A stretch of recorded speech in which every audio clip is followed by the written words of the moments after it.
and welcome to another unboxing, a process of uncovering mystery. Mystery, mystery, mystery, mystery. Yeah, it is. All right, let me get some lights on.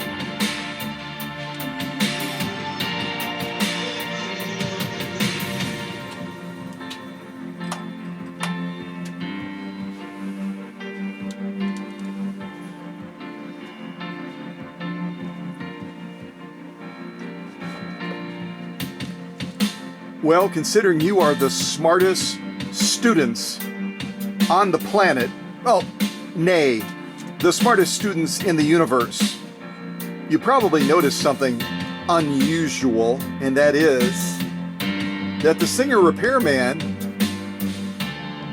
has a new friend.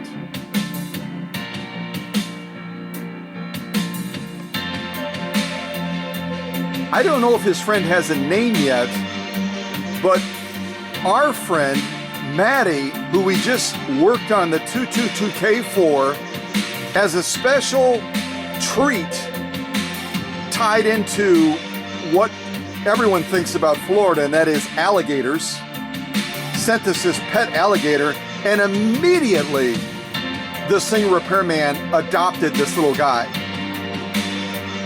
And he's pretty tame. He's housebroken. And he's generally pretty friendly, although if you agitate him a little bit, he can all of a sudden show his teeth. So, and he's really protective of the singer repairman. Probably senses that he's, a little bit more fragile, a little bit older, blah, blah, blah. But at any rate, let's get into this unboxing. But I'm going to give you some clues before we jump into it. Because I can tell you this, that our good friend, Mary, who was an integral part of our fundraiser effort for the History Museum in South Bend, Indiana.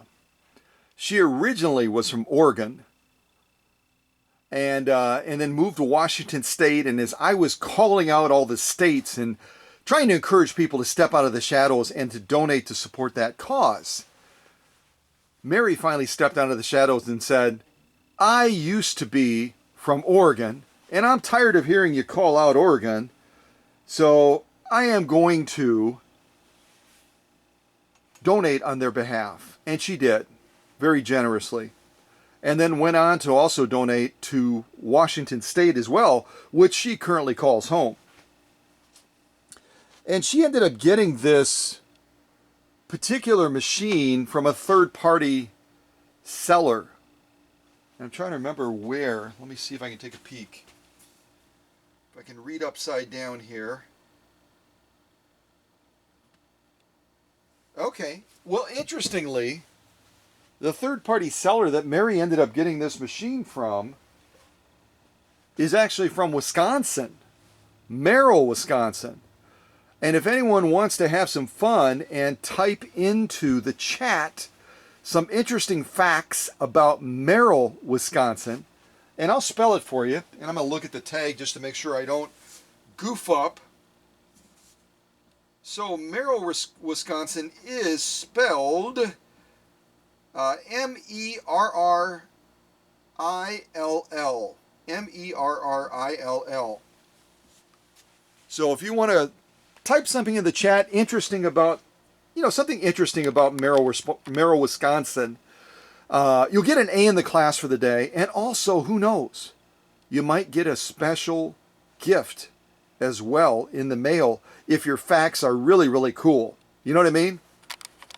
So Mary ends up finding this machine online, presumably Facebook Marketplace, eBay, somewhere like that. Kind of scopes it out. I believe she had reached out to me as well for a little bit of advice at the time, and I said, well, whenever you buy a machine, blah, blah, blah, you're gambling, you're kind of rolling the dice. But if you want to have them send it to the workshop straight away, then I can make it right. So that by the time you get it out in Washington State, you're going to be able to sit down to that machine confidently knowing that it's going to do the job for you. And I may have also suggested that she tell the seller to watch my videos on packing. Well, Dr. Singer and the Singer Repairman are really, they're part of the intelligence community, in case you didn't know that. They're both former CIA, probably worked a little bit with the FBI on some special, missions as well. And they've told me that this gentleman or lady from Merrill, Wisconsin, did not follow my packing method. They used a totally different process. And I won't say if it's better or worse, it's different. And so we're going to be able to see the machine that we're going to unveil a lot quicker using the method that they used than with my method, where it cocoons the machine and provides multiple layers of protection for that machine. This one, inside of the box, I'm told by Dr. Singer and the Singer Repairman, that the machine is mounted almost as if you were going to ship it by freight in a crate style, an open crate style, and as soon as you open the box, boom, there you can see the machine. So that kind of shortens the unboxing quite a bit, doesn't it? So we're going to do this unboxing a little bit different than we've done the other ones. The other ones we've had kind of a process of peeling back the layers like an onion and giving clues and revisiting clues and you sharing your thoughts on what machine you think it is. In this case, I'm going to give you a bunch of clues, and then we're going to move into the unboxing, which is going to be a short unboxing, and find out what machine this is. Okay? So let me put on some more music, and we will do that. So the first one we just heard is called Large Smile Mood. Large Smile Mood. And the keyword that I typed into the search for YouTube was hip hop. Because if my mind and memory serve me correctly, Mary is a big fan of hip hop. And when I've done little mini clips of me bebopping in the workshop to different music, she shared at some point that she loves hip hop. And she'll listen to it around, as she's working around the house and outside the house and, everywhere. She just loves hip hop. So I decided to kind of build our theme around hip hop today. And I don't know if this is true hip hop, but it's hip hop according to YouTube anyway. So that was Large Smile Mood, and now I'm going to put on Sky Map. Sky Map. Here we go.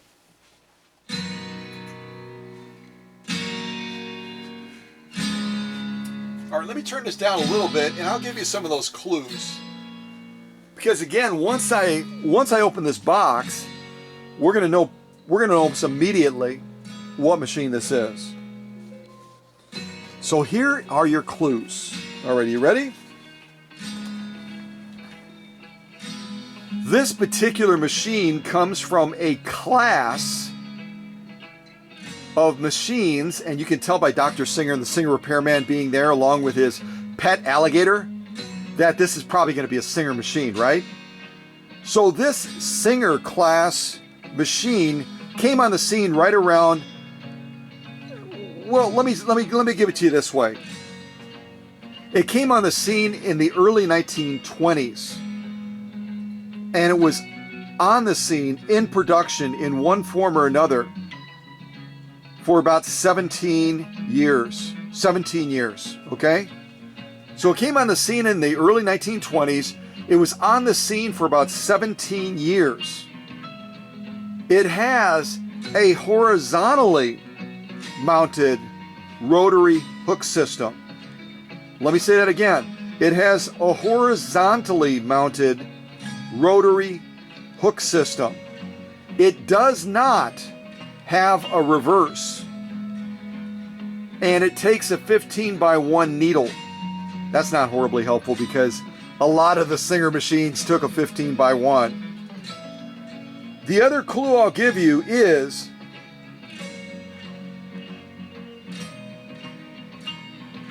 it had 6 sub-versions within this class of machine. That's a lot of good clues, folks. Those are some super good clues. All right, so hopefully you wrote those down. I'll give them to you one more time if you didn't, so get ready. This particular Singer class machine came on the scene in the early 1920s. It was around for 17 years. It comes with a horizontally mounted rotary hook system. No reverse. It takes a 15 by 1 needle, and it had a total of 6 subversions within this class. The only other clue I could potentially give you is this machine has been featured on this channel before. This machine has been featured on this YouTube channel before. Yes, it has. Okay? Well, I agree, Dr. Singer. Those are some really, really good clues. And our students, again, are the smartest in the universe. So I think they're going to nail it. I really do. I think they're going to nail it. And between the Singer repairman, his pet alligator that was sent again by Maddie out of appreciation for all the good work we did on her Singer 222K, the featherweight of featherweights, the featherweight convertible, the free arm featherweight, the featherweight men in Kilbowie, Scotland. Da, da, da. So anyway, thanks again, Maddie. Really cool alligator. She sent some other goodies too, but I wanted to at least introduce the Singer repairman's new buddy. You know, he could have a dog, he could have a cat, he could have a pet squirrel like Bob Ross, but he's a very unique gentleman, a very unique chap. And this alligator suits him beautifully, doesn't it? Yeah. Not to mention, he's a great backup system to keep the workshop safe, too. I would not mess with him. Not even for a second. Woo! Yeah. So that was called Sky Map. And the next song that I'm going to put on is True Messiah. True Messiah. What an interesting title under hip-hop. True Messiah. Here we go. All right, gentlemen. And pet alligator, who seems to be like he's pretty calm right now. He's pretty calm. And the Singer repairman has told him that I'm a friend. So, but again, he's kind of protective. So we'll see. Isn't he cool?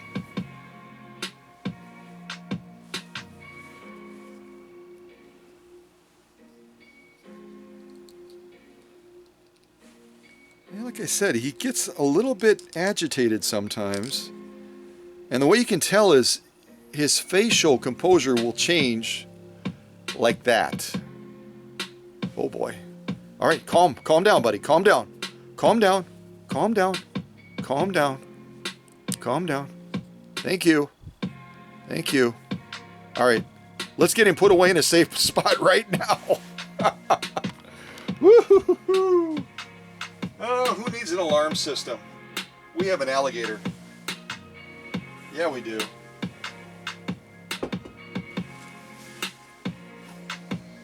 We have an alligator. And he sits on top of the Singer repairman's fireplace. You can't see it right now, but that's his spot. Alligators are cold-blooded, and whenever they can get around warmth, like laying in the sun and stuff, they love it. So he is totally into being on top of the Singer repairman's fireplace. So how are you doing on guessing the model? Let me give you the clues one more time. And then we're going to jump into opening this up, and we're going to be able to tell pretty quick what this machine is. So this particular Singer class came on the scene right around in the early 1920s. It was around for about 17 years. It has a horizontally mounted rotary hook system, no reverse. It takes a 15 by 1 needle, and it had 6 subversions within this class. 6 subversions within this class.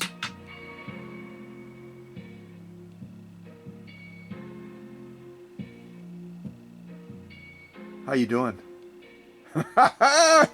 Hopefully you got it. Hopefully you got it. All right.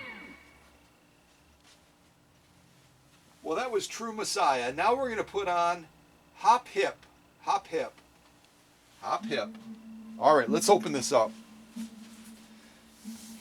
And this arrived at the workshop a number of months ago, right around the beginning to the middle of March. So it's been about 3 months waiting to get to this unboxing state. So let's get to it.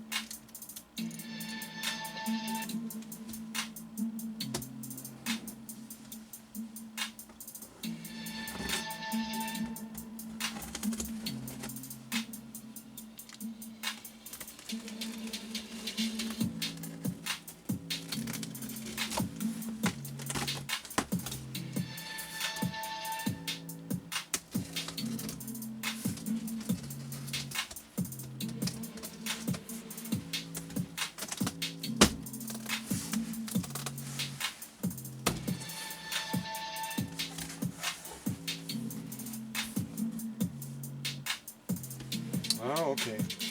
I'll have to rotate this around. I can see that I have it facing the wrong way.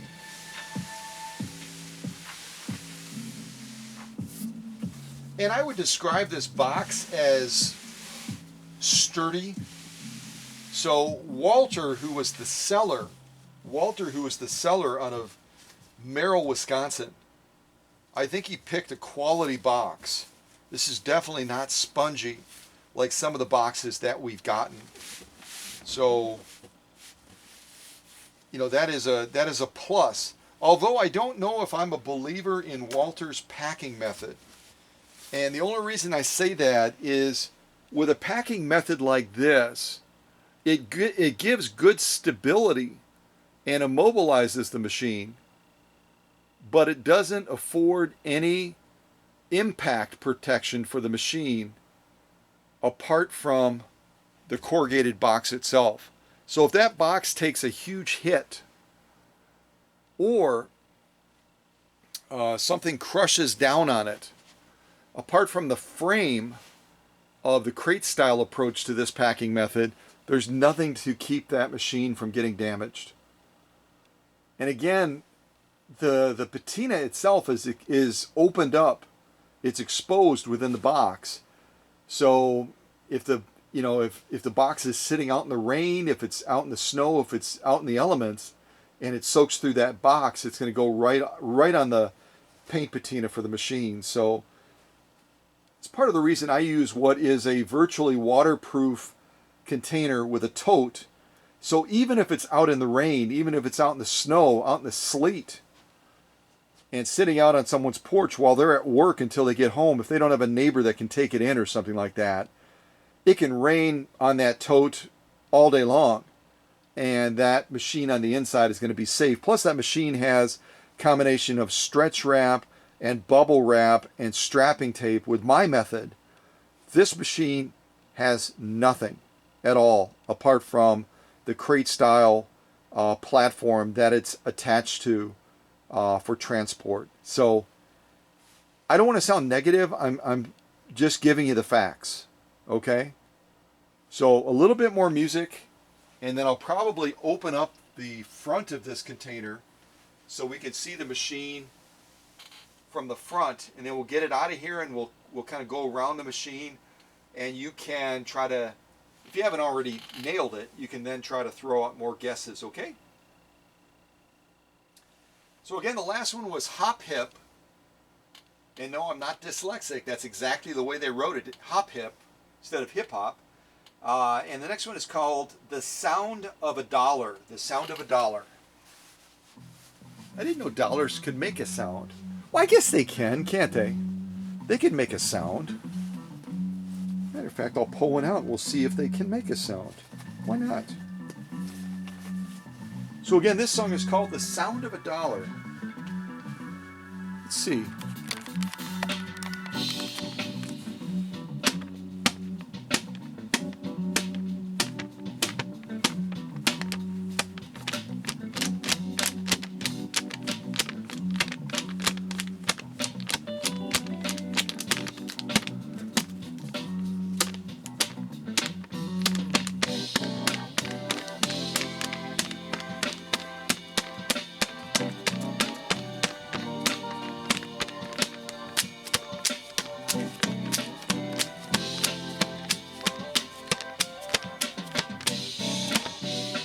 Well, that is the sound of $1.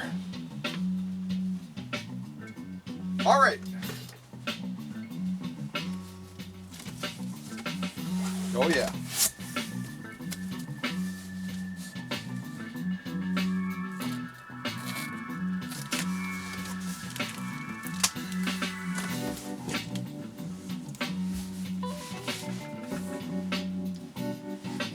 Why don't I come off the tripod and give you a look into the box, okay? Although you can see part of the machine right there, can't you? Our hunch was correct. It is a Singer. It is a Singer. No question about it.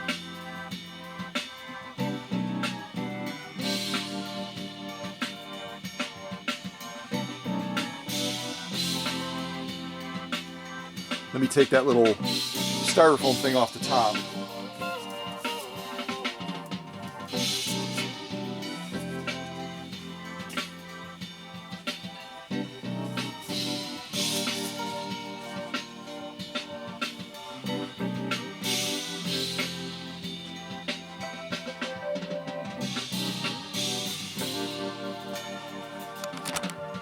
All right, now off the tripod.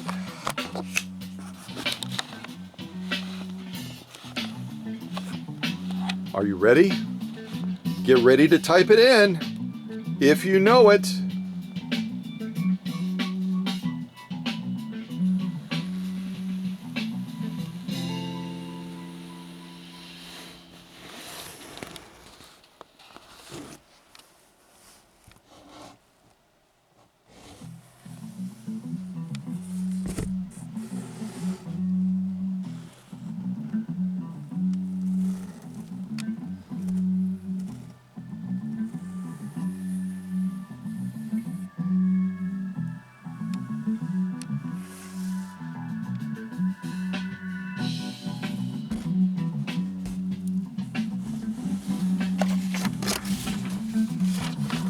Oh yeah, this was from eBay.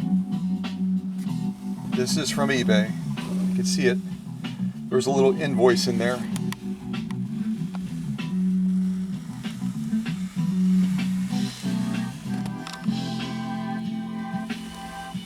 All right.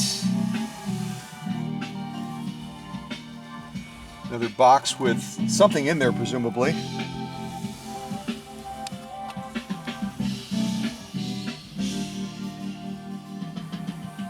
All right, back up on the tripod. I gave you a look around the machine, sort of, kind of. Sort of, kind of.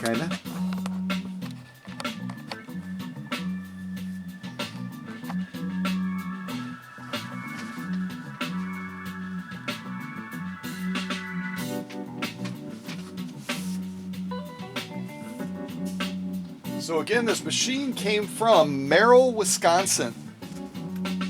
Mary found it online on eBay.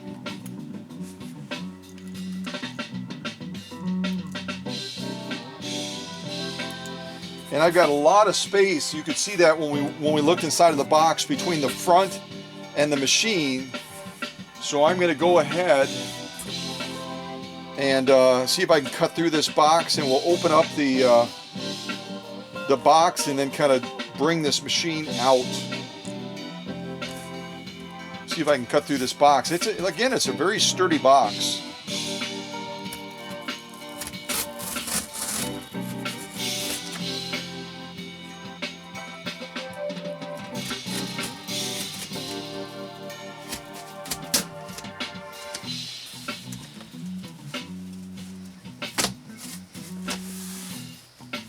All right, let me open this other side. We'll see if we can get this opened up like a garage door.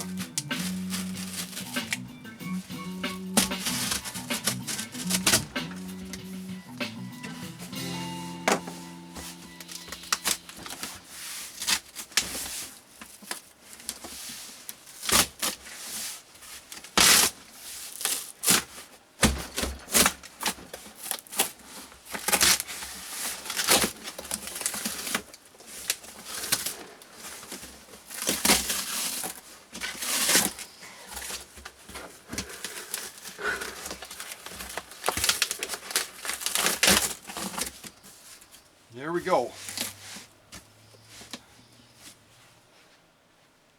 So now that we have that front opened, I'll put on a little bit more music. We'll get a little bit closer to the machine, and you can see it from a slightly different angle if you didn't nail it yet.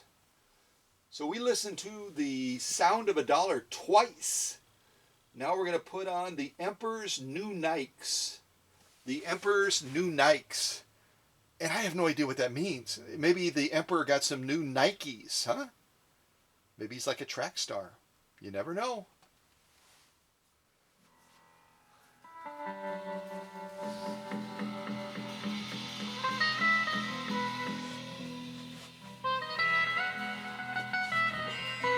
Now you can actually see it pretty well here. A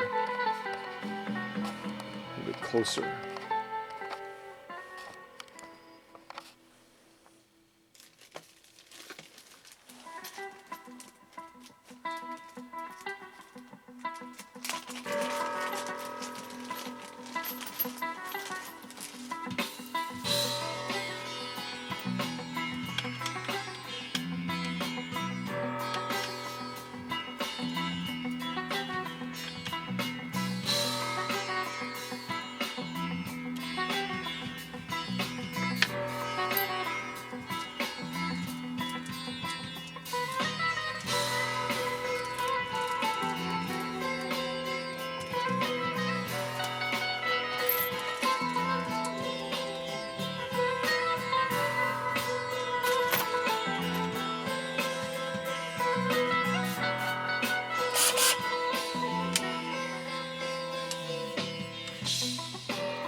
And you can see how this gentleman, Walter, built this base, which is basically looks like two little parts of 2x4s or something, and then has the machine suspended and then bracketed down with these three little pieces of wood, kind of pressing down on the bed.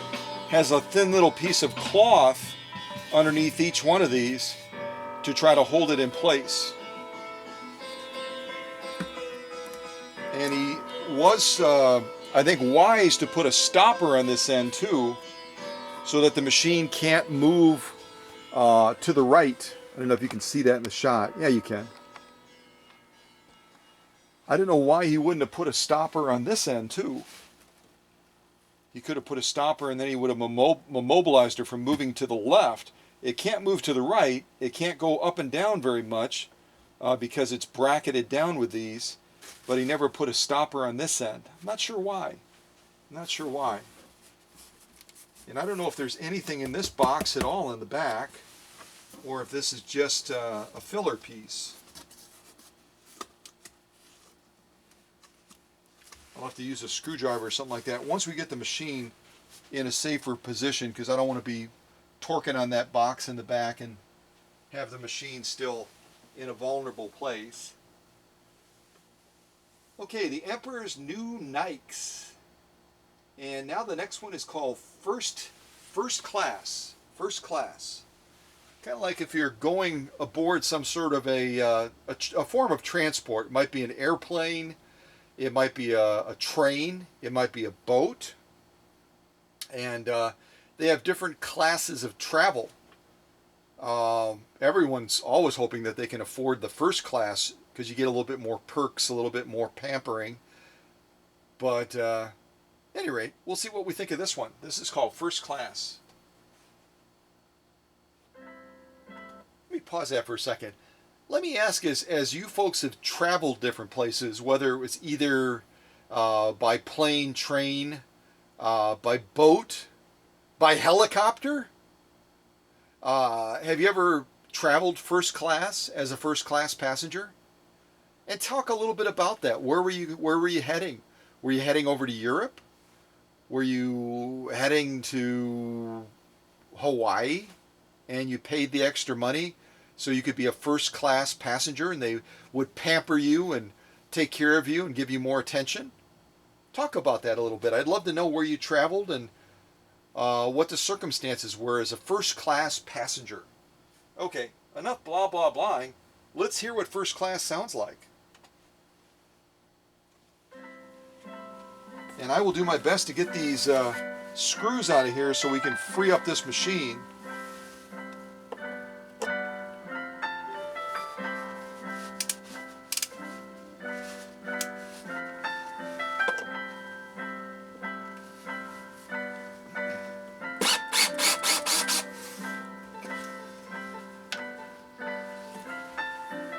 Walter is serious about his screws.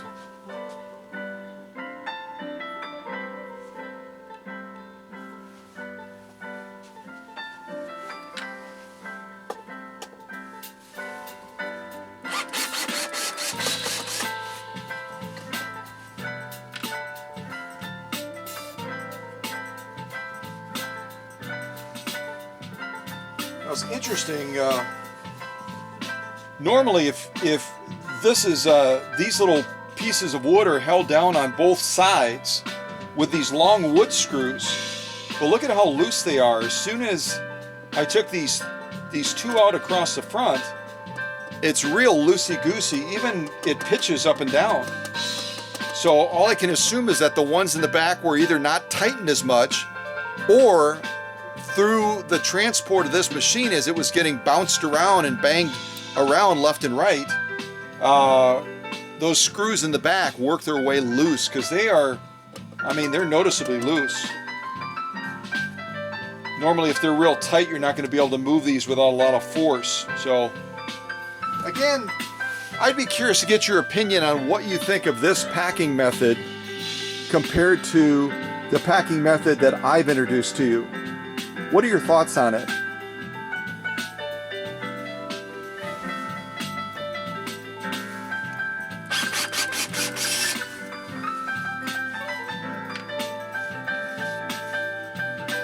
Yeah, that one is, see that?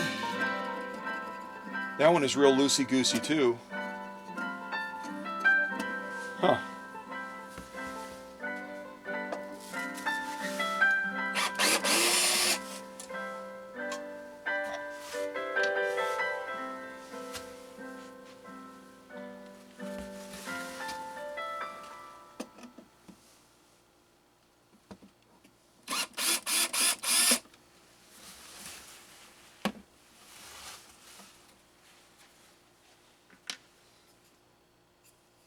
Yeah, I mean, I think it's a clever thing to do, and again, you would commonly see an approach like this when you're shipping things by freight.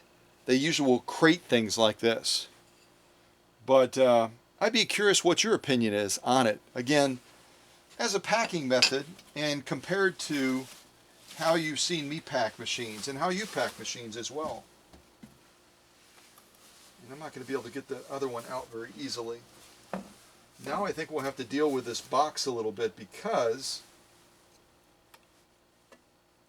I've got to get to those screws on the other side unless I try to bend these wood pieces. I guess I am pretty strong. I just snapped that off.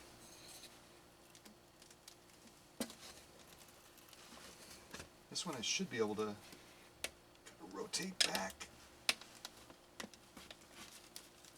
Oh, there we go. Okay, I think I can lift the machine out now.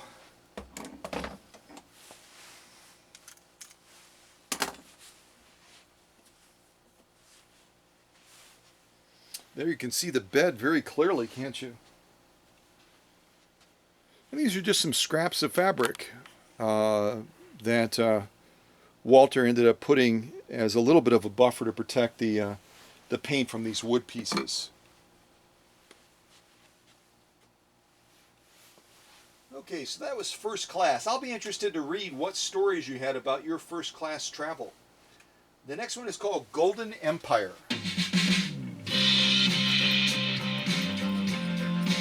Alright, so I'm going to probably save these screws, you never know, huh?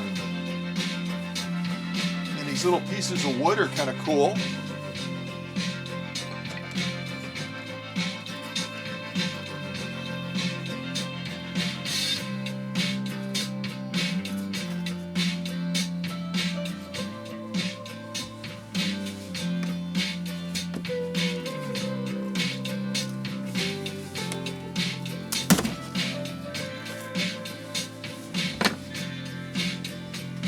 that should allow me to lift this machine up straight away.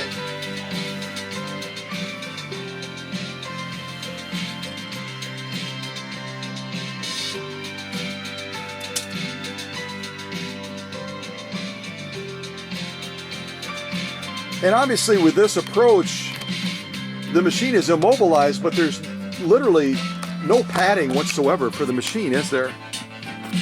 Because you have the machine riding on top of these pieces of wood that are anchored to this board on the bottom.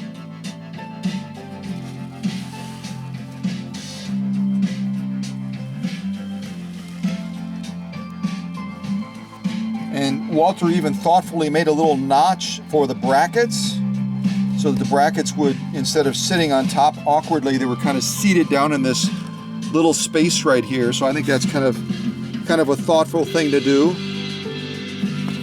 Oh wow, I actually snapped that one off.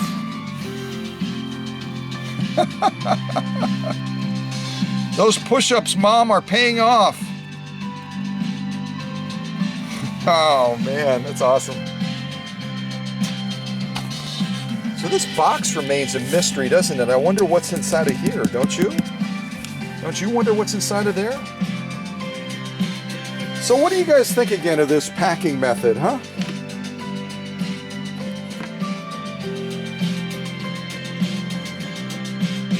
Oh, there's the other side of it. Yeah.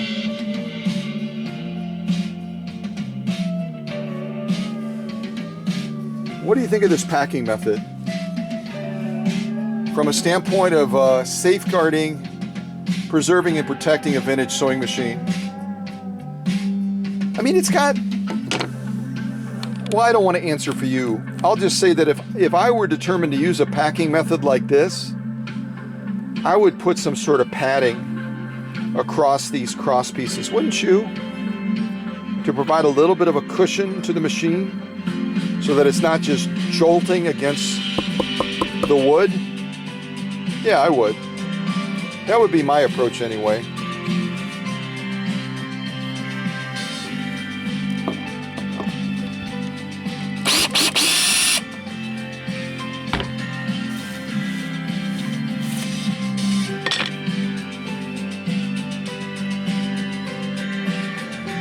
Well, we are committed to Kanai, aren't we? Constant and never-ending improvement. I don't know if this is improvement or not. I'll wait to see what you wrote in your chat comments, right? I'll see what you wrote. All right, let's get back on the tripod again. Let's get back on the tripod. All of a sudden I'm feeling English. What is that about? I'm all of a sudden feeling very English.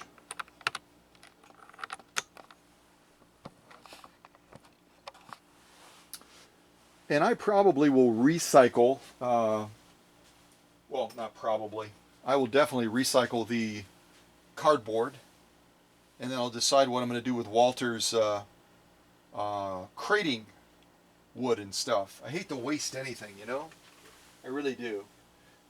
Golden Empire was our last one, and now we're going to do, and this one right away, as soon as I say this title, you're going to have images popping into your head. I have no doubt. Especially folks like Paula Noel and Maddie and Emma. Because they are all from an area in our country, in Florida, that are really close to the ocean. Really, really close to the ocean. The other person that right away this song title will pop into their head and they're going to have images will be my dear friends Sonny and Craig. Because they love bonfires. Yes, they do. And so does Vito. Vito loves bonfires too. Some dogs are afraid of fire, but I remember seeing a video clip where he was like walking right up to the fire like, hey, are we doing hot dogs or what?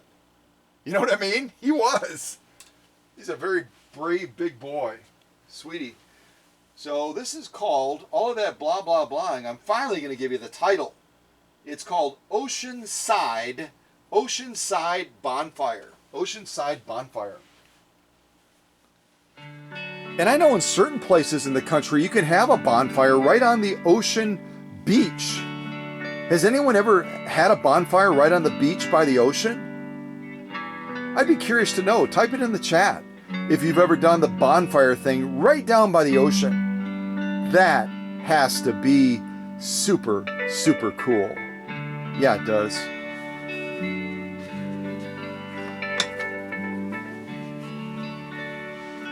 We still haven't answered the question as to whether or not there's anything in this box. I assume there is. So let's check it out.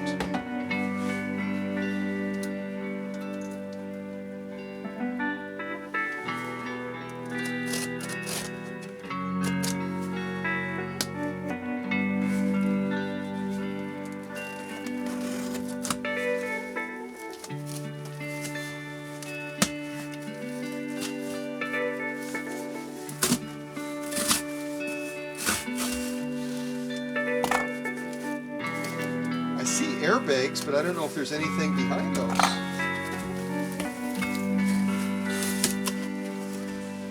I think it's just a filler, guys. I think it's just a filler. Let me zoom in on it.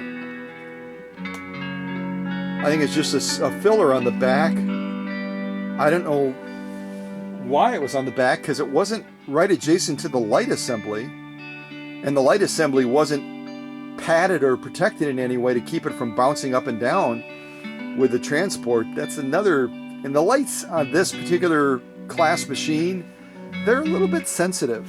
So maybe this box is nothing other than a box. I don't know.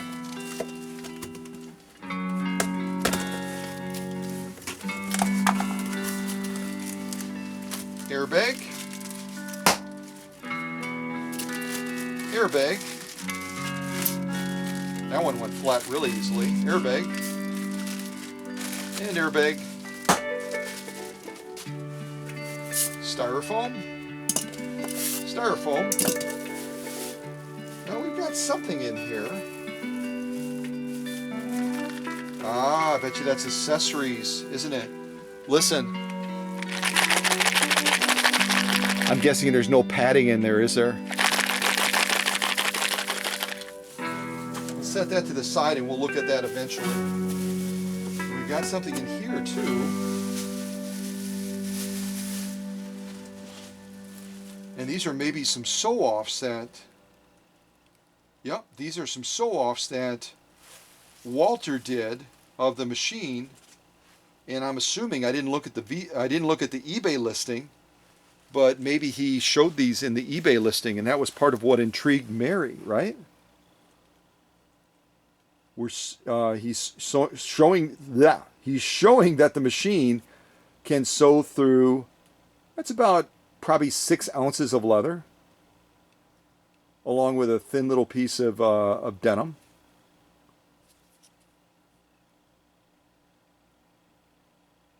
I can't really see because that's white thread. That's white thread on top. And it looks like the stitches are, they're okay. They're on the right, they look a little bit better than on the left. And I'm guessing that's probably right around 10 to 12 stitches per inch, approximately. But I'm wondering, because when you look at the leather, you would expect this little piece of denim on the other side to be able to see the stitching from the other side. Well, I guess you can, sort of. Just barely. You can see the stitching through the other side. And I don't know what kind of needle Walter used, but that's pretty thick leather. The Wrangler style leather. So, interesting, huh? Yeah, and you've seen us sew off leather quite a bit on this channel, haven't you? More stuff in this bag that we'll take a look at closer. Set that to the side. And some sort of a envelope. Ah, okay.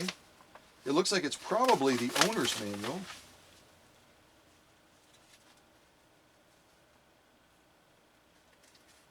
Yes, it is. It is the owner's manual. It looks a little bit tattered, but it's still a great resource, isn't it? And I'm not going to show this to you yet because we haven't guessed the model. Once we've guessed the model, we'll go ahead and look at that. So that's what was inside of that box in the back. A variety of different things that Walter kind of tucked away in there. All right, let me get my X-Acto knife and I'll set that to the side. Just making sure there's nothing behind there either. Nope. And I'll double check this again just to make sure I didn't miss anything.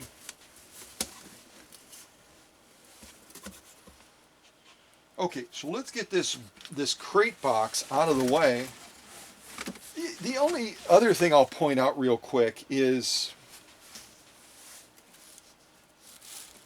without the machine even in here, and I've taken a number of the things out of the box already, the machine is not in there anymore. Going from Merrill, Wisconsin to Oconto, Wisconsin is not terribly far. But the other thing that would hurt you with a packing method like this, and again, I'll be interested to read your thoughts and your remarks on it, because I think you guys are really, really smart and insightful. Lumber's not light, right? Lumber is not light. It's not light like a plastic tote. It's not light like bubble wrap, no matter how many layers you put on it. It's not light like stretch wrap or like strapping tape. And here we've got a fairly thick wood base. I would say conservatively it's probably about, well, let's not even guess. We've got a wood base that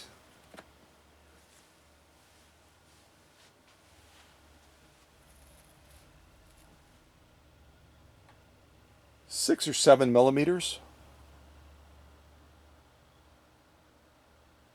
6 or 7 millimeters thick. We've got these 2x4s or whatever they are in the bottom. All of that is adding a lot of weight to this package. So instead of shipping within Wisconsin, as Walter did, if you were shipping from here, as I do often, to California or to Texas or to North Carolina, South Carolina, or Michigan, or Ohio, or Pennsylvania, your shipping cost is going to go up quite a bit because of this added weight. Lumber is not light. It's not light at all. So, more thoughts. So were you down by the ocean having a bonfire? That was our last one, Oceanside Bonfire. I'll be interested to see if any of you have ever done that. Next one is called farm hands. Farm hands, like people that help on the farm.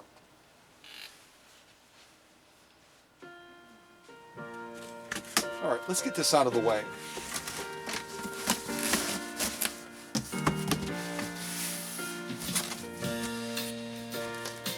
Yeah, I'm only guessing. I'd be curious. I got to do it. I can speculate, but I'd be curious how much it weighs. And this is, again, with the extra contents out of there, it's just the bare bones of the packing. Let's see.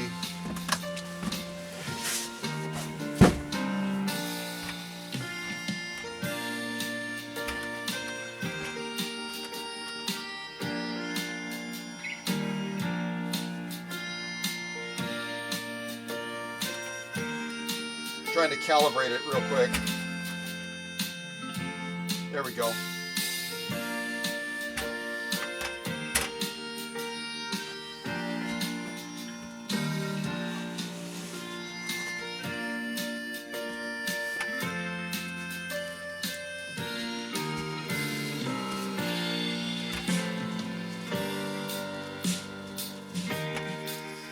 I'm trying to get it rotated in a direction that's gonna, maybe I'll just have to balance it up there.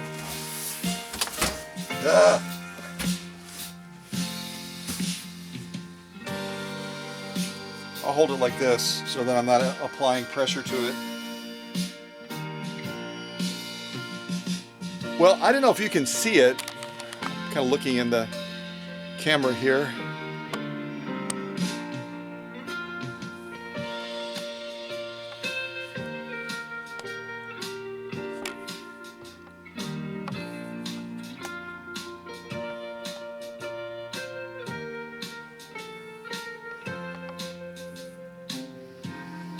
Well, if you can see it in there, we're right around 11 pounds. 11 pounds with the box and the wood framing and everything. So interestingly, without even putting the machine or any of the accessories that were in there as well, that were in that little box in the back, we are at the weight of a featherweight. Now, most people talk about 11 pounds not being much for a featherweight, and it isn't. But 11 pounds, when you compare it to what the weight of bubble wrap and stretch wrap and strapping tape and a plastic tote would be, it's probably about 2 times heavier, approximately. And depending on the distance you're traveling, that could be significant. So there you go. Again, I'm not trying to judge Walter's method, but lumber is heavy.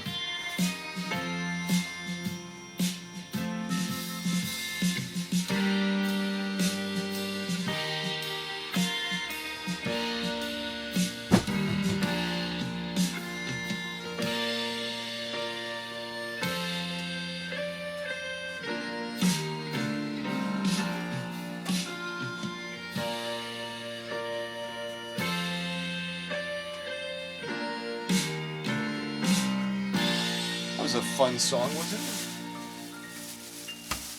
That was a fun song. All right, let's set these things in the back. And then we'll get the machine back up on the workbench.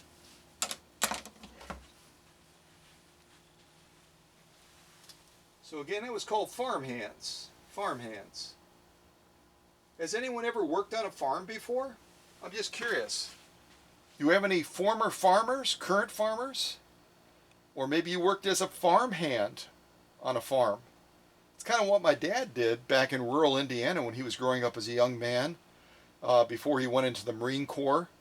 There was a neighbor probably a couple miles away that needed extra help. And so my dad went and literally lived with that family and worked as a farm hand until he eventually graduated from high school and then went into the Marine Corps, as many of you know. So I have a lot of respect for farm hands. That is some tough, tough work. Very, very labor driven, isn't it? So I'd be curious if you want to share, if you ever worked in that capacity. Price tag. Price tag is the next one.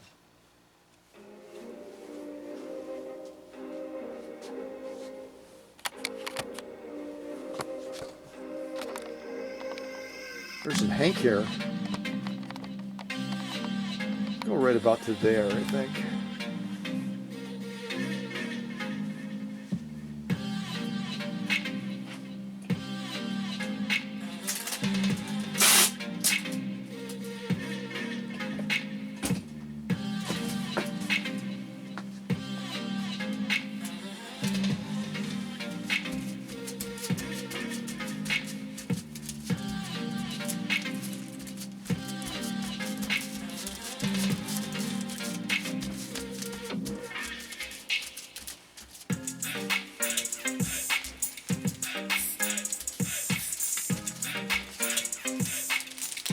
Like I said, I'm a very tidy guy. All right, let's get this machine back up on the workbench.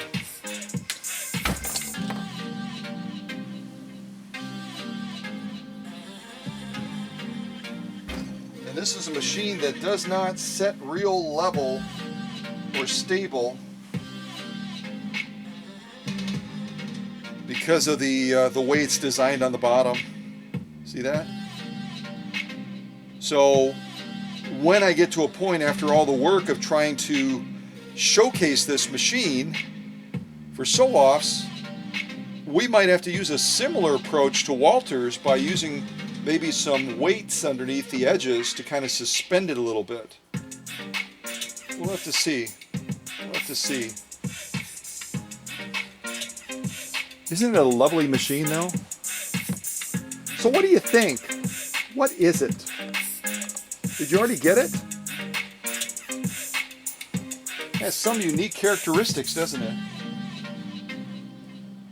Kind of looks like the bed, the entire bed comes off. That's a clue. It looks like the stitch length is a dial and it's mounted to the bed right adjacent to the pillar. That's a clue.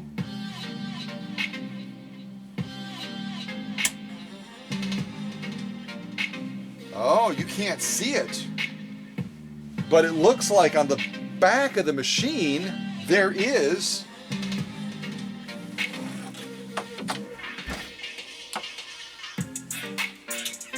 a potted motor. A potted motor. Yeah. I'm just curious. Oh, okay. Because I can tell you another clue as we're zeroing in on things a little bit, that some of the subclasses or subversions of this class were made out of aluminum. Some of the subversions of this class were made out of aluminum, but this one obviously is not aluminum, is it? So we know that it's not one of those aluminum subversions. It's definitely metal. Yeah. That helps, doesn't it? Yeah, that helps. That helps.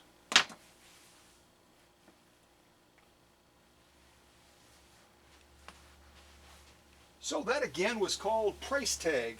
I think that's kind of a fun song, don't you? And again, I'm trying to build this entire unboxing around a hip-hop flavor, because hip-hop is something that Mary enjoys a lot. Now this next one, the title is kind of intriguing, and I don't know exactly how it's hip-hop, but I'm guessing that it is. It's called Bok Choy.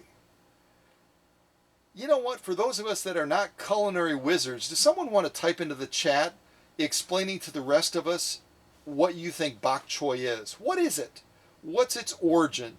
How is it used in cooking? Because that's what we're about to do right now. We're about to hip hop to bok choy. Yeah, we are. Yeah. I'm feeling very bok choyish right now. Yes, I am. I'm really bocking and choying. Yeah, I am. Mm-hmm. Yeah.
Hey, you call him a senior citizen, but he's got some moves. Come on, do a turn, baby. Mm-hmm. Yeah, he is. How does he do that sitting down?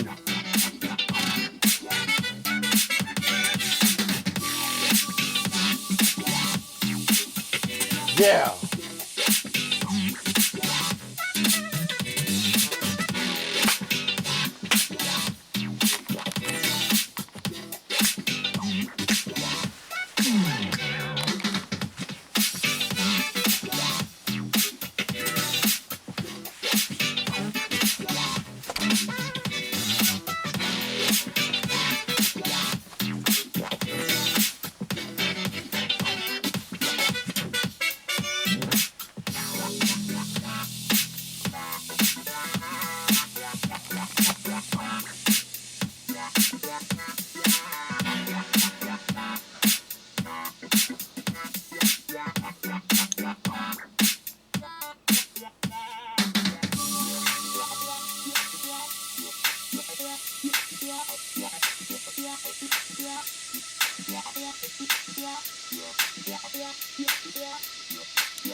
I don't even know what bok choy is, and I'm loving it right now, man. I gotta put that on one more time because that is some meaty stuff. Yeah, it is. Oh my goodness. Oh my goodness, that is some good stuff. All right, let's put it on one more time. Yeah.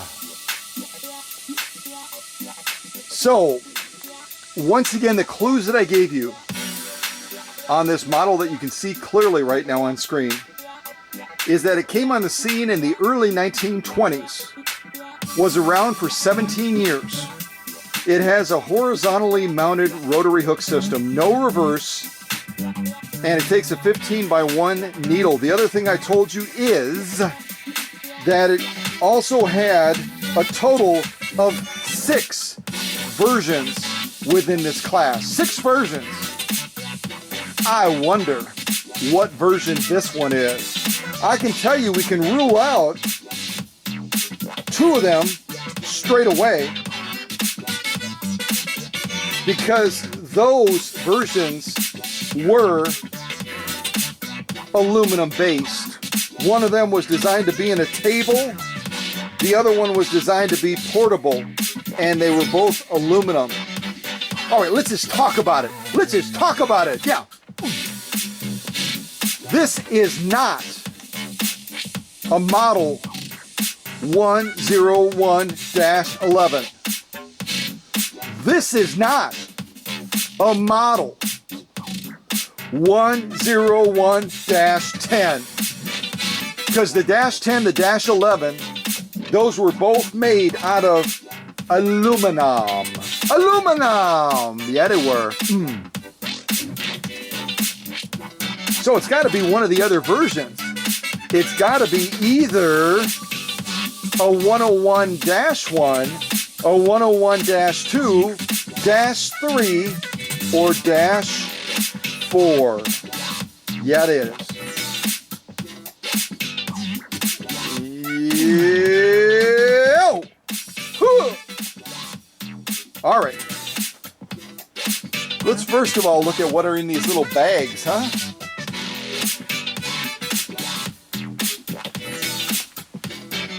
I can't help myself.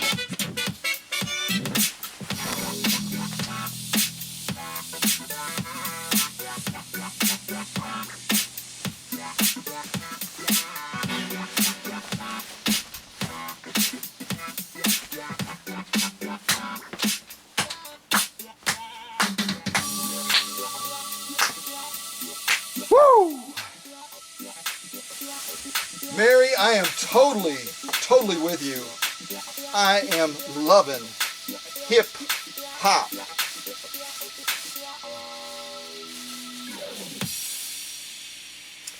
Well, based on what's in this bag, it would indicate, along with the fact that the machine can't sit level very well, that this particular Singer 101 -? Was set up to be in a table. It was set up to be in a table. It was not a portable version. Not at all. I don't know how Walter threaded. Oh, there we go. I don't know how he threaded it through there, but that was something. And this foot controller was made in the USA. And I'm trying to see what the amperage rating is on it.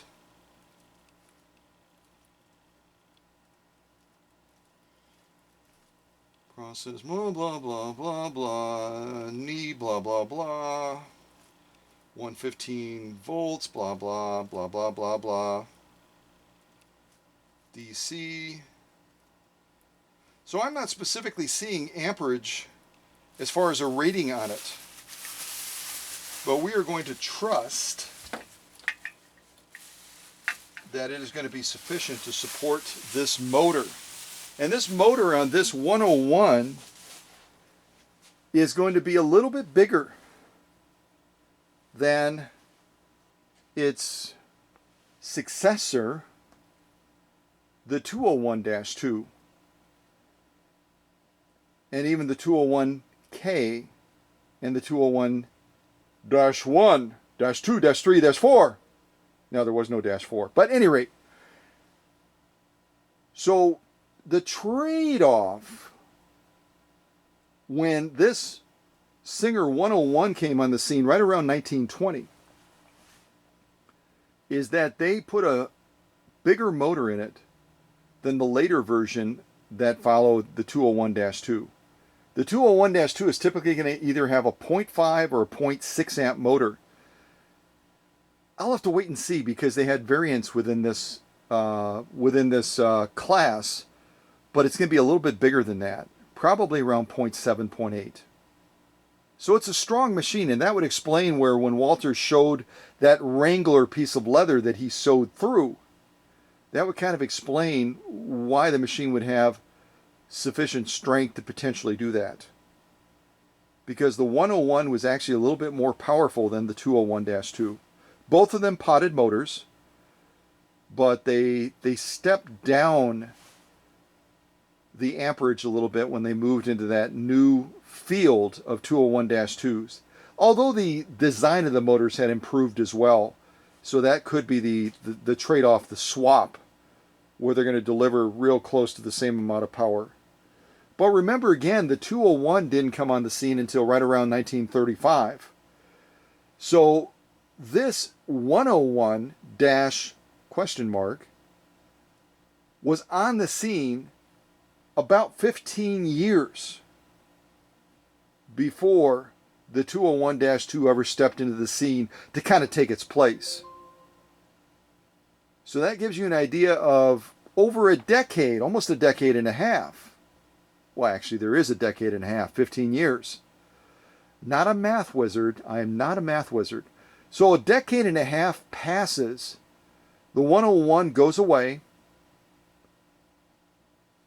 Well, that's not exactly true either. The 101 in one form or another stayed on the scene until around 1937. So it was around for about 2 years in production still before it finally went away, and the 201 came on the scene around 1935. All right, we got that straight now. So the 101 leaves the scene around 1937. 2 years prior to it leaving the scene, the 201 series starts to really kick in. And they start with the 201K right around 1935. The 201-1, which was a treadle-based 201, came on the scene right around 1935. Then the 201-2, the 201-3, and the 201K3 then came on the scene. And the 201K3 that came on the scene was all cast iron. It was a boat anchor that would have been made in the UK. All of these were commercial machines, or I should say all of these were household machines, but all of them had a commercial flavor because of their strength and because of their design. Yeah, something like that. But that's not even the entire story either. Because if you look at Great Britain and the US, there were even additional 201s that came out. And I don't want to get way off track because we're focused on a 101, but this was the successor to the 101. We had the 201-4. See, there was a -4, which was a hand crank. The 201K21, which was an aluminum heavy parts type machine. The 201K23 that came out right around 1954 until 1962. And it came in 3 colors, beige, brown, and black. It's kind of fun to say, isn't it? And then last but not least, in the 201 series, we had the 201K24, which is basically the same as the 201K21. So it's also going to be an aluminum machine, heavy parts, and had a slightly different shape as far as the design of the machine.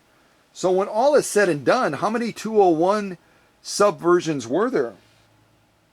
Most of the time we think about 5, but there were actually 9.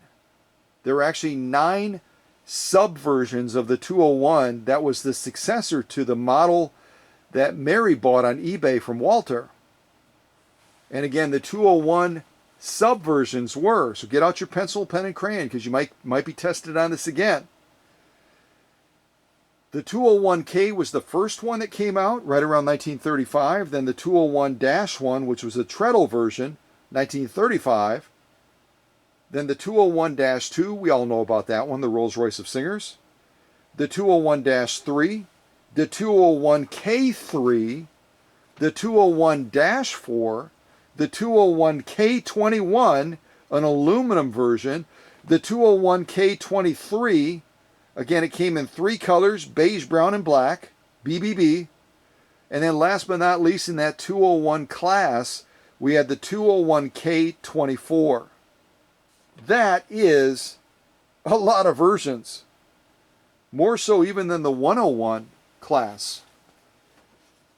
Again, within the 101 class, I shouldn't say again because I really didn't break it out for you yet. Within the 101 class, we had first on the scene the 101-1. That was an electric table model. Typically would be put in tables 17, 18, and 19. Yes, Singer actually attached numbers to the tables that were associated with their machines. So again, the 101-1 came on the scene, was on the scene from around 1920 to 1925. It was an electric table-mounted version. So that's a possibility because this is obviously a table-mounted version. And it would have gone into either tables 17, 18, or 19. Then we had the 101-2 that was on the scene from around 1922 to 1926. And that version would be potted style, just like, all the other ones that followed it. Automatic lubrication, which means the bed comes off like on this one. Set up as a knee-controlled version and typically would be in a cabinet like a number 20 cabinet. Then we had the 101-3, which would have come out between 1925 and 1930.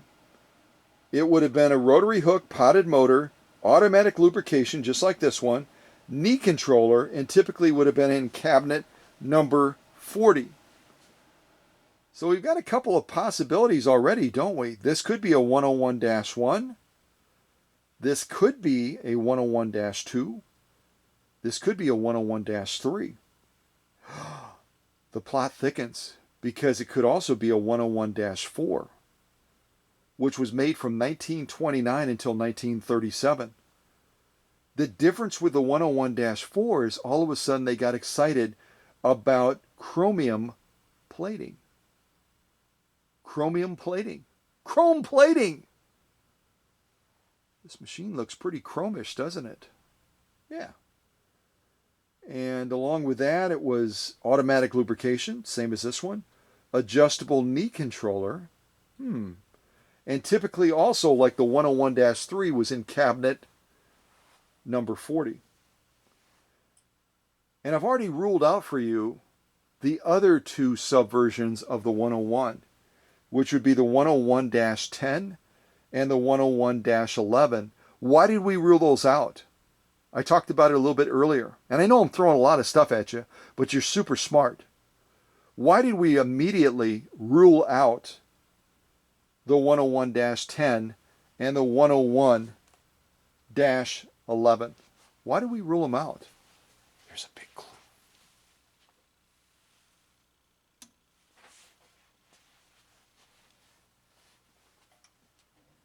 Why did we rule them out? What do you think? That's exactly right. If you said because the Dash 10 that was made from 1922 to 1926 and the Dash 11 that was made from 1925 until 1929 were aluminum machines and they wouldn't respond like this to the magnet, then you're absolutely right. So we have it narrowed down to possibility of a 101-1, Dash 2, Dash 3, or Dash 4. And we could probably lean a little bit more towards one of those versions because of the chrome plating that we're seeing that's very evident on this model. But we'll wait and see. Let's reserve our final decision for a little bit. So we had a lot of fun with that tune, Bok Choy, and I don't know if any of you typed in any insights as to what Bok Choy is, how is it used, blah, blah, blah, all that kind of stuff. But the next one we're going to put on that's hip-hop as well is going to be a little bit, well, it's going to kind of remind me a little bit of the singer Repairman's new friend, the alligator, but it is not an alligator. This song is called Croc.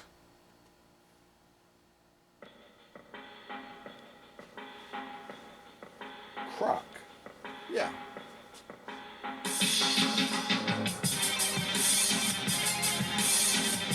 Well, why don't we do this? Why don't we come off the tripod, get a little bit closer to this machine. Before I do that, though, we have another bag to open, too.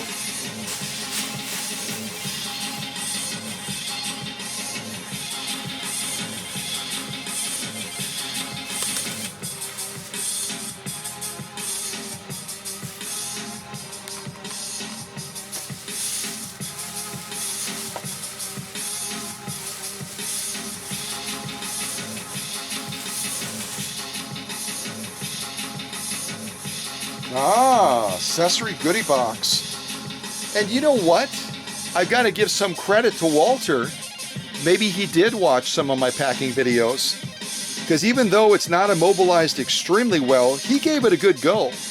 And he put some packing peanuts in here with these attachments to try to keep them from banging into each other quite as much. So Walter, well done. Well done.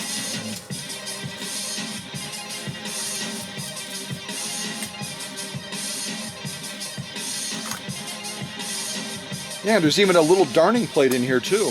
That's kind of cool. Along with some needles, and let's see if they're 15 by 1.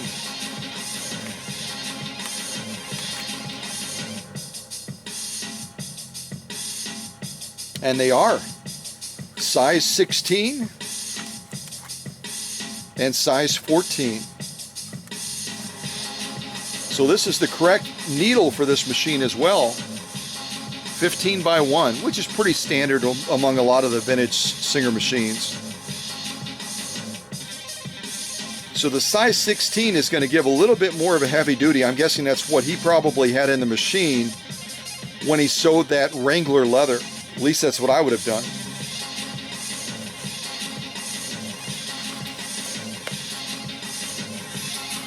This other envelope back here has the owner's manual, which we'll hold off on for right now.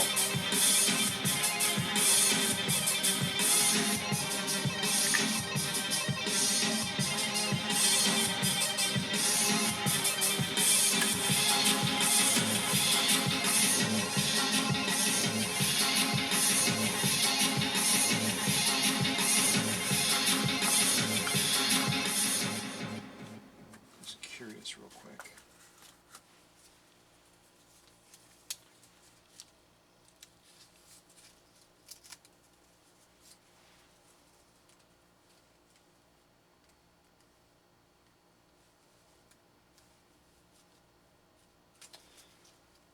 So I was just curious if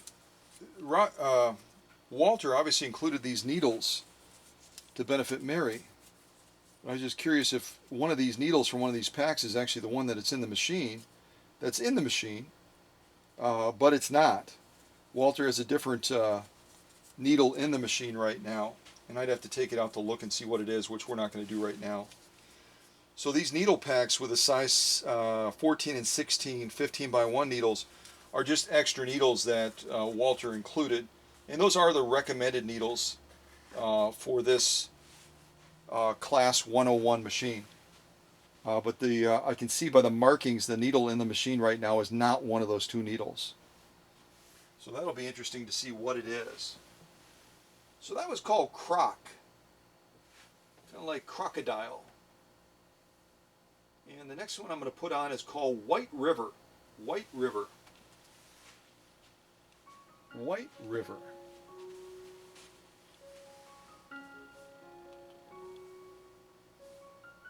It looks like Walter also did some stitch offs on 2 layers of denim. And I wouldn't say that the stitch quality is page 34.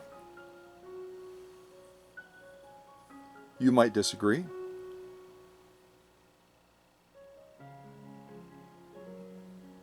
It's not bad.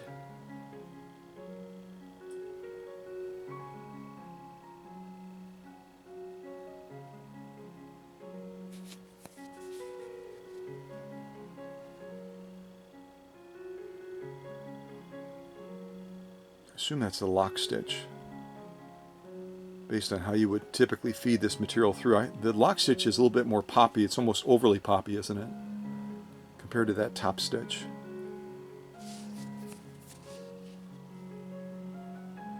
What will we do to solve this? If our conclusions are correct that the top stitch is a little bit underdefined and the lock stitch might be a little bit overdefined,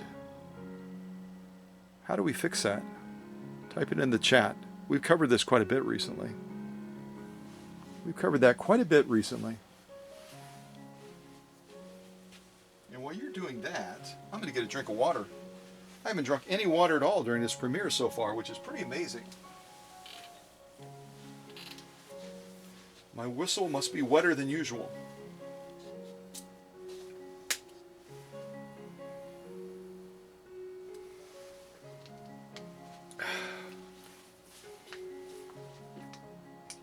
I remember sometimes being out on maneuvers when I was in the service, and particularly out in California. We would go to Irvine, California. If any of you are Californians, you probably know where Irvine, California is. And there's some real fairly intense desert areas out there. And during the daytime it gets quite warm. At nighttime it gets so cold that you literally have to sleep in your sleeping bag. And there was this one area in the desert that I spent quite a bit of time at. We were out there about 35 days in the desert. And we called it the refrigerator. Because at nighttime, it would get super, super cold. Isn't that interesting? Any of you that live near the desert, like Dora and others, and my good friend Mindy lives near Las Vegas, kind of in that desert setting, you probably know that because you live there. That it can be hot out during the day and it can just drop in temperature dramatically at night. But for those of us that are not real close to the desert, or any desert, it's a little bit surprising to us.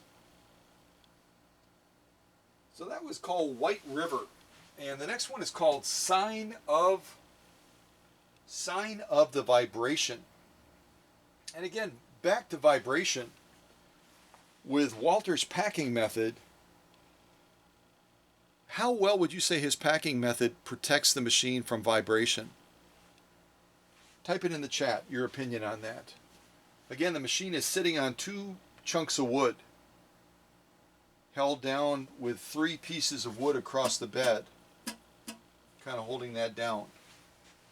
So how well do you think that packing method protects this machine from vibration? And we'll see if we see any signs of vibration, which is the name of this song. Oh yeah, I'm vibrating. I feel it. I feel the vibration.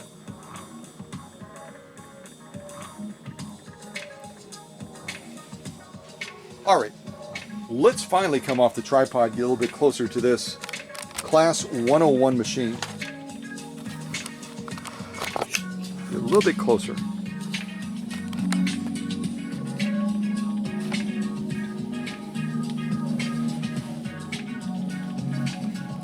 chromium plating. Chromium plating.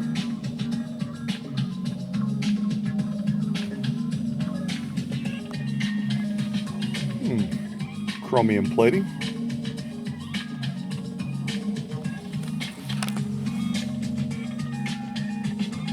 Chromium. Chromium plating. Chromium plating. Huh. Maybe we're zeroing in on a subversion, huh? Chromium plating.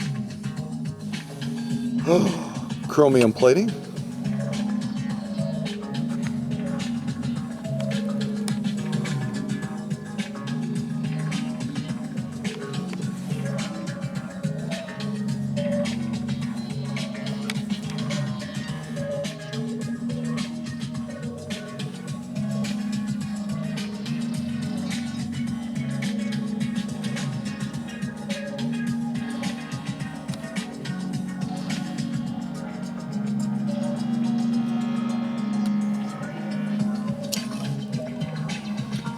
And if you didn't know, Class 101 takes a Class 66 bobbin, just like its successor, the 201-2.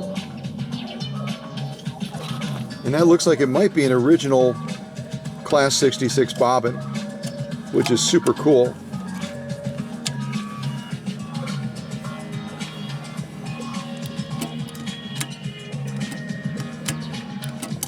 It's a different upper tension design, isn't it?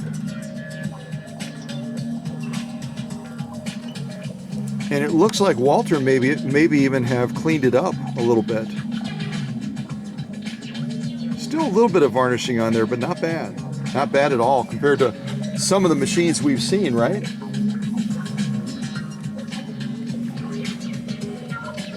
So if you're not familiar with the Class 101 that came out with the auto lubrication system, you take out this bolt, that bolt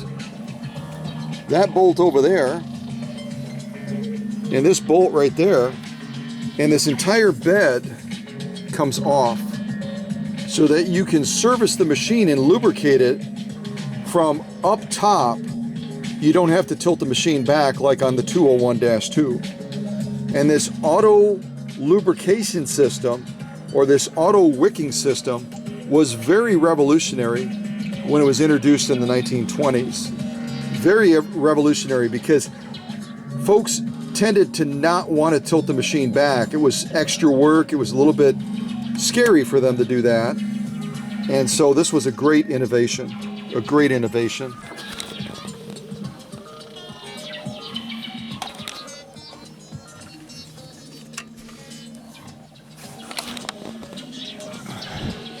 And this is the potted style motor that's on this machine. On the 201-2, if you want to take the cover off of that potted motor on the successor of this machine, the 201 series machines, then you have to take out a screw over here and a screw over here, and then you can pull that cover off. On this one, it should simply twist off. Kind of wiggling.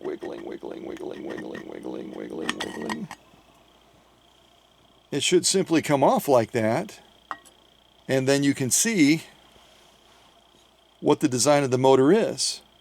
And this entire motor assembly will also come out, and I'll obviously be pulling this out as well to do my intensive service on the machine. Now this motor is a little bit smaller than another 101 that I had in the workshop. This particular one is only 0.6 amps. And I believe the other one I had in the workshop was about 0.7 or 0.8. You can see the nomenclature plate right there. So this one would be basically comparable in strength to the 201 that comes with the larger of the two motors. Again, 201-2s can come with a 0.5 amp motor or a 0.6. This one is a 0.6, the 101. Yeah, and I can see the motor needs some attention.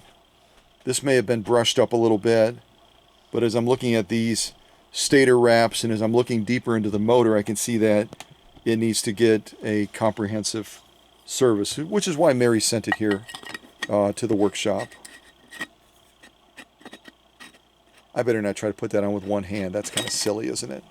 We'll leave that off for right now.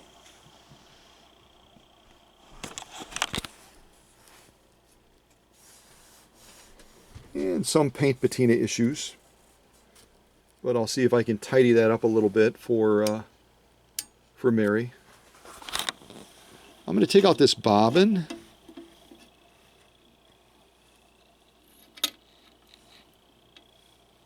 Set that to the side over here with the cover.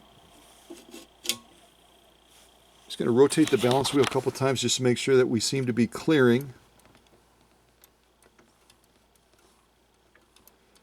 The other thing you're going to notice about the 101 is that in most cases when we work with Singer machines, we're accustomed to rotating. Matter of fact, I would almost say it's a given. We're accustomed to rotating that balance wheel towards us, right? But that's not the case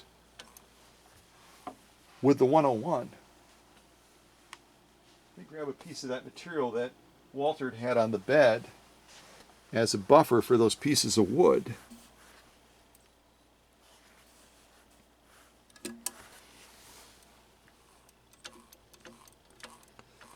Now right now you can see that that material is advancing forward as it should, right? Look at which way I'm turning the balance wheel. To the rear. So that's another important factor. I've gotten notes in the past where someone is trying to draw that thread up from the throat plate when they're getting set up to go sewing, and they're rotating the balance wheel this way and they can't get that thread to come up. You need to be rotating it on the Class 101 to the rear. Okay?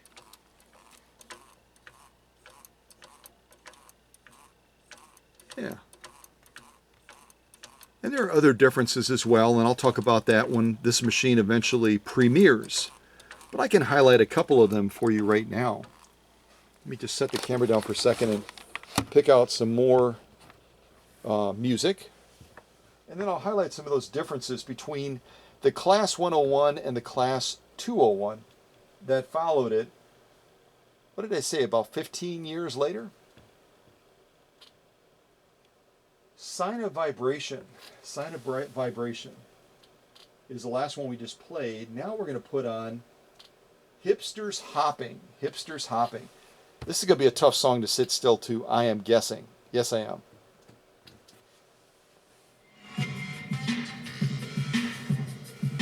All right, let me turn this down a little bit. Hipsters Hopping. They're already hopping. All right, so I turned it down a little bit so I can point out some of the other differences as we're looking at this Class 101 machine that Mary bought from a fellow Wisconsinite around Merrill, Wisconsin. So if you're setting up a 101 for sewing, it's going to be 180 degrees different than if you're setting up a 201 for sewing. On the 101, apart from both of those machines taking a Class 66 bobbin, if you're setting the needle on a 101, you're going to put the flat side to the right. If you're setting up a 201-2 for sewing, you're going to set the needle with a flat side to the left. If you're threading the 101, you're going to thread from left to right. If you're threading a 201-2, you're going to be threading from right to left. If you're setting up the bobbin in the raceway, and we just took the bobbin out, you're setting up the bobbin in a 101, you're going to set it up so that the thread is coming over the top so that that bobbin in the raceway is turning counterclockwise. If you're setting up the bobbin in a 201-2, you're going to set it up so that the thread is coming underneath the bottom of the bobbin as you drop it in, which means then the bobbin would be turning clockwise.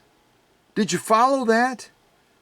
Everything is 180 degrees opposite between the 101 class that came out in the 1920s, and then 15 years later they decided to flip everything on its head 180 degrees a different way when the 201-2 came on the scene right around 1935.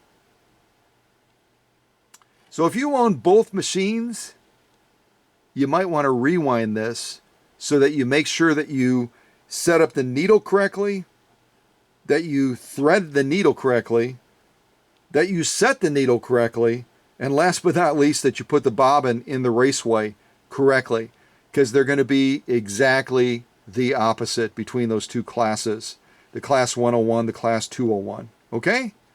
Fair warning, folks, fair warning. Don't write Bill or myself and say, hey, why isn't the thread coming up? Yeah. Okay.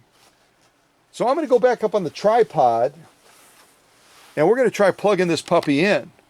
We can do that fairly confidently because Walter has demonstrated a couple of sew-offs, which shows us that the machine should be working, should be safe to operate.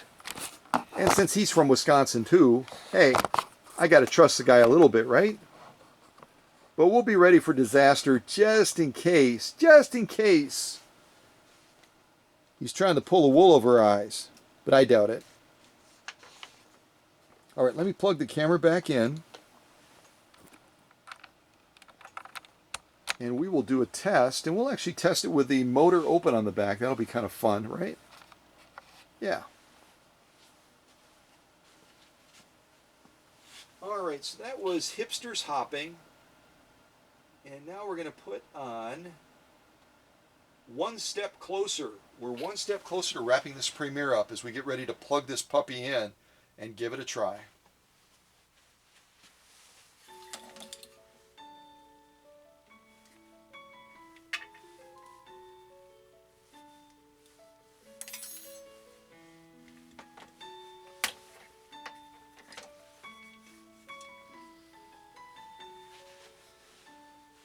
See, the only thing interesting with the 101, because you can see these two wiring harnesses coming off the bottom, you can't tell which one, unless you flip the machine over maybe and you try to follow it somehow.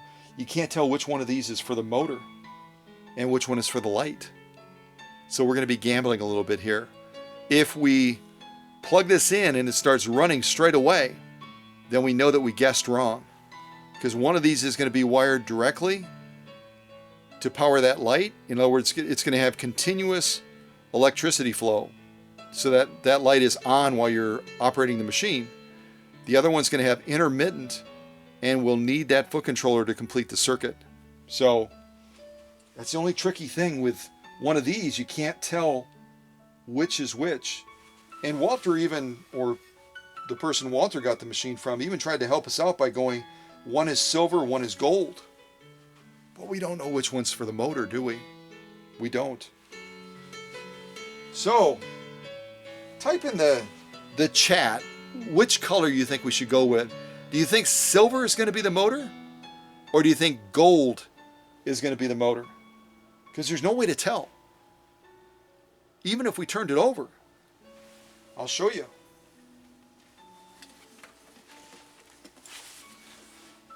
See that? The wiring comes out the bottom of the machine right there. There's no way to tell which is which. I have a hunch, but, you know, whatever.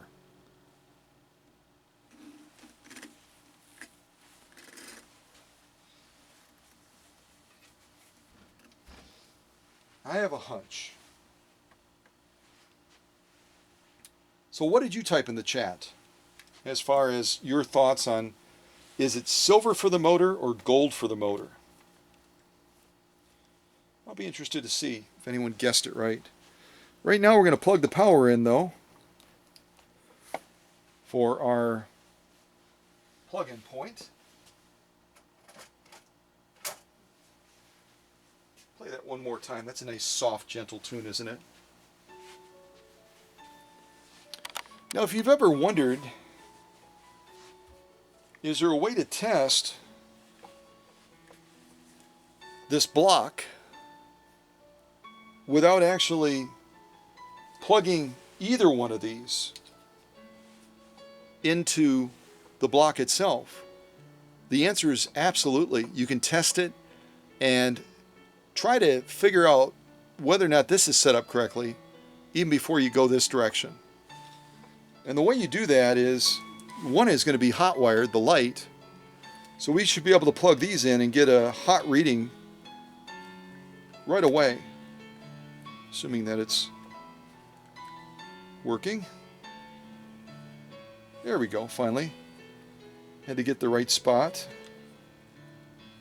You can see in the light there how that light is on.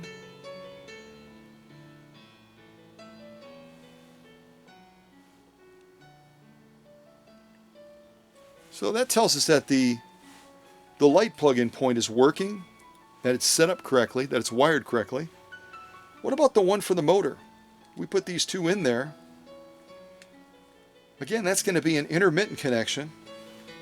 So when we put them in, nothing's going to happen. There's not going to be any light. But what should happen is, once we put them into those two sockets, if we depress the foot controller, just kind of off camera a little bit, if we depress the foot controller, that should complete the circuit and our light should come on. Let's see if that works.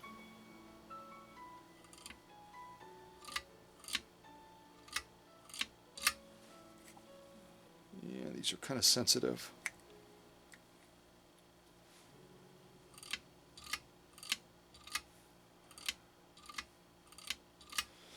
Nothing yet, but it could be that I'm just not hitting that metal spot in the right way with these contacts.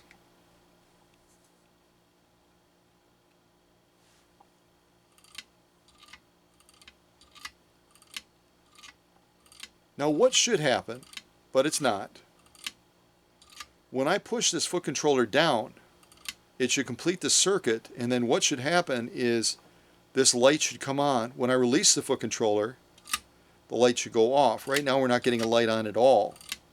But that could be a matter that I'm just not getting these contacts against those copper contacts spot on.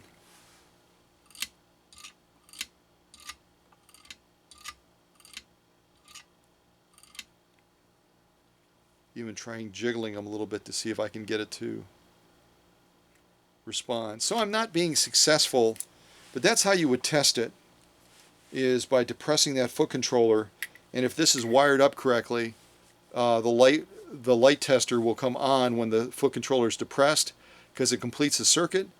When you lift up that foot controller, the light will go off, as opposed to the light socket. When you plug that in, it's going to stay on continuously, like we already saw.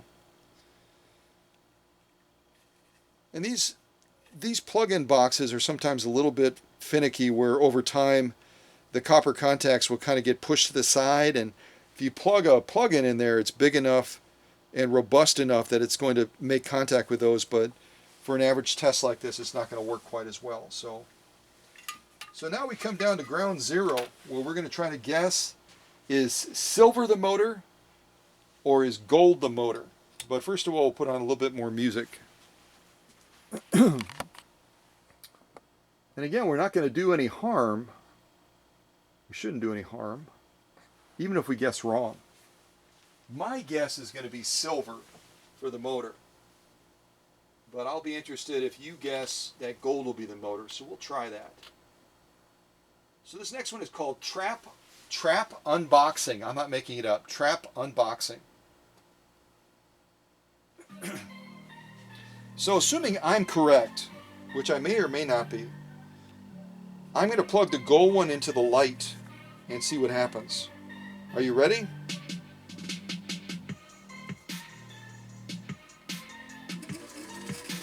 Uh-oh. Uh-oh. What happened?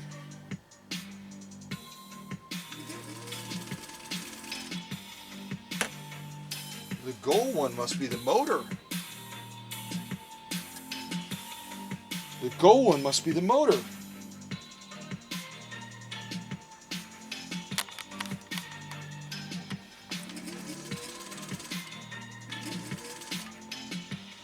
So let's try plugging the gold one into the motor one. And now we'll push the foot controller to see if it responds. So silver has to be our light then, right?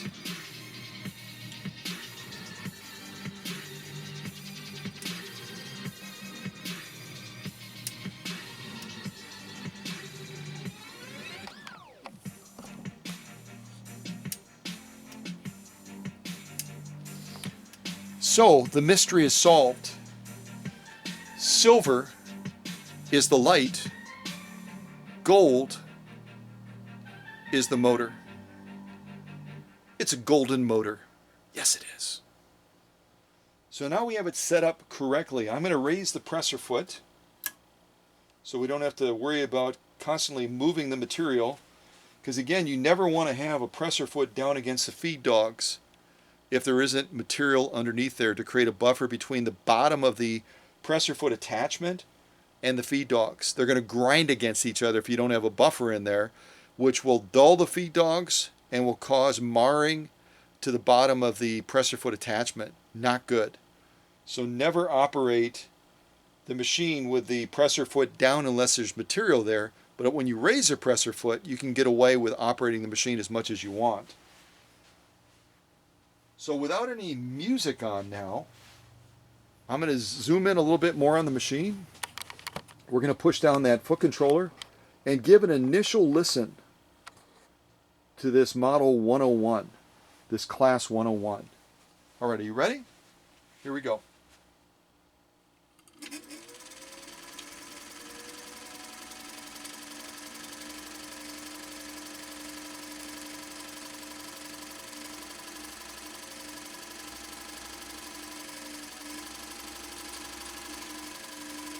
Can you hear it dropping?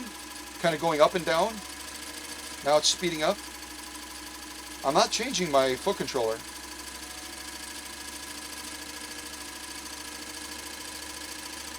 I wish we had smell-o-vision. I can smell the motor.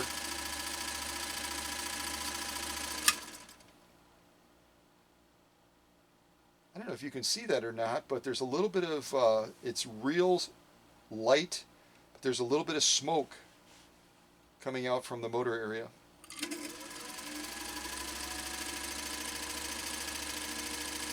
And a real strong odor, kind of a hot smell.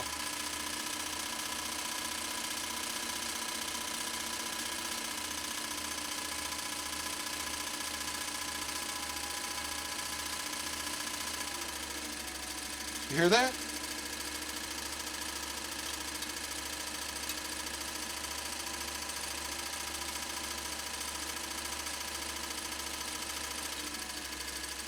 Can you hear that?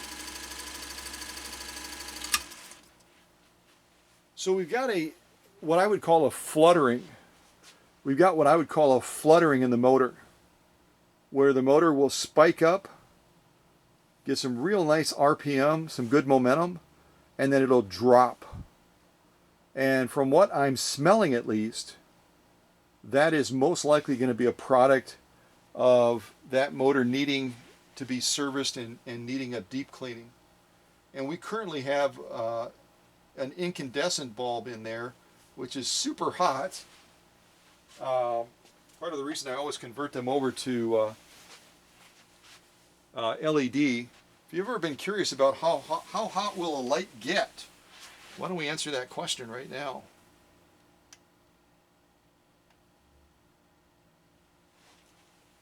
Check it one more time.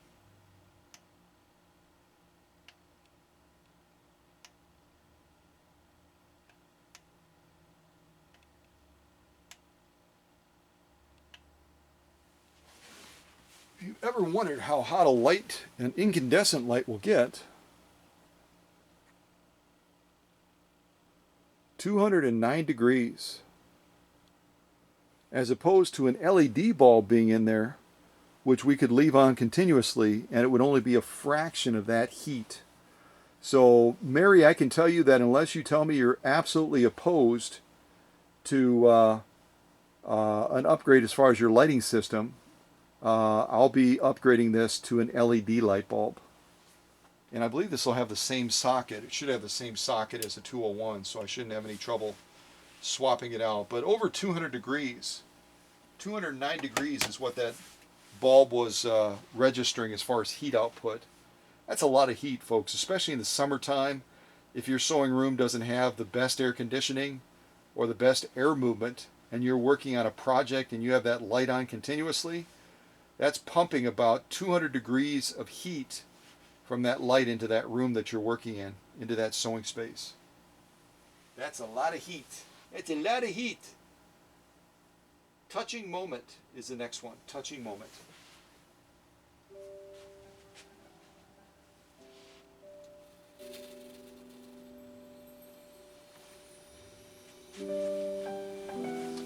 And this is a touching moment right now, as we have had an opportunity to spend some time getting acquainted with this class 101, and based on all the chromium finishing in that, I would say with some degree of confidence that we're looking at a 101-4. A 101-4. And I believe that that's the manual. I think it covers two of the versions, but one of them I think is the 101-4. This is the manual that Walter had in there.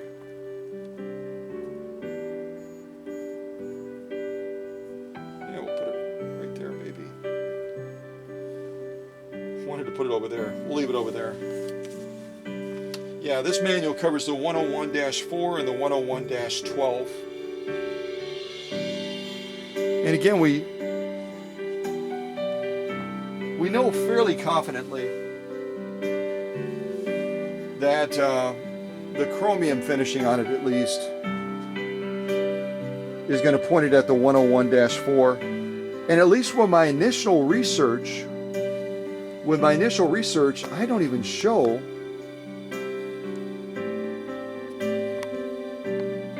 that there was a 101-12. I've got to dig into that some more. Maybe you can help me, because the only subversions I found was the -1, the -2, the -3, the -4, the -10, and the -11. But according to this manual, there was a most elusive 101-12. How interesting, huh? All right, well, stay tuned for other premieres where we unbox a machine, and you never know what we're going to uncover. Maybe it'll be another Class 101. So, thanks, Mary, for purchasing this from Walter out of Merrill, Wisconsin, and for having him send it directly to the workshop. And it's going to go into the queue. And obviously, I'll kind of date it back to the time that the machine was received back in March, I believe. And eventually, it will land on the workbench, and we will get this machine heading the direction that it needs to go. But in the meantime, it's time to take a walk by the causeway, which is what I'm going to do.